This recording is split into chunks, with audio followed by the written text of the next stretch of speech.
পরম প্রেমময় শ্রী শ্রী ঠাকুর অনুকূলচন্দ্রের মুখনিসৃত বাণী নারীর নীতি গ্রন্থ থেকে পাঠ। প্রতিষ্ঠাই প্রেম।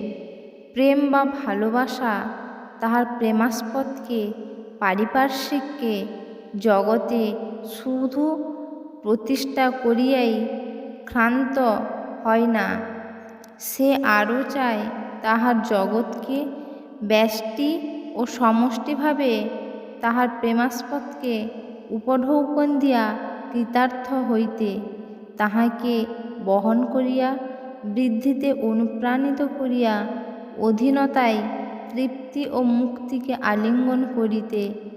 আর এমনই করিয়া প্রেম তাহার প্রিয়কে বোধে, জ্ঞানে, কর্মে, জীবনে ও ঐশ্বর্যে প্রতুল করিয়া তোলে।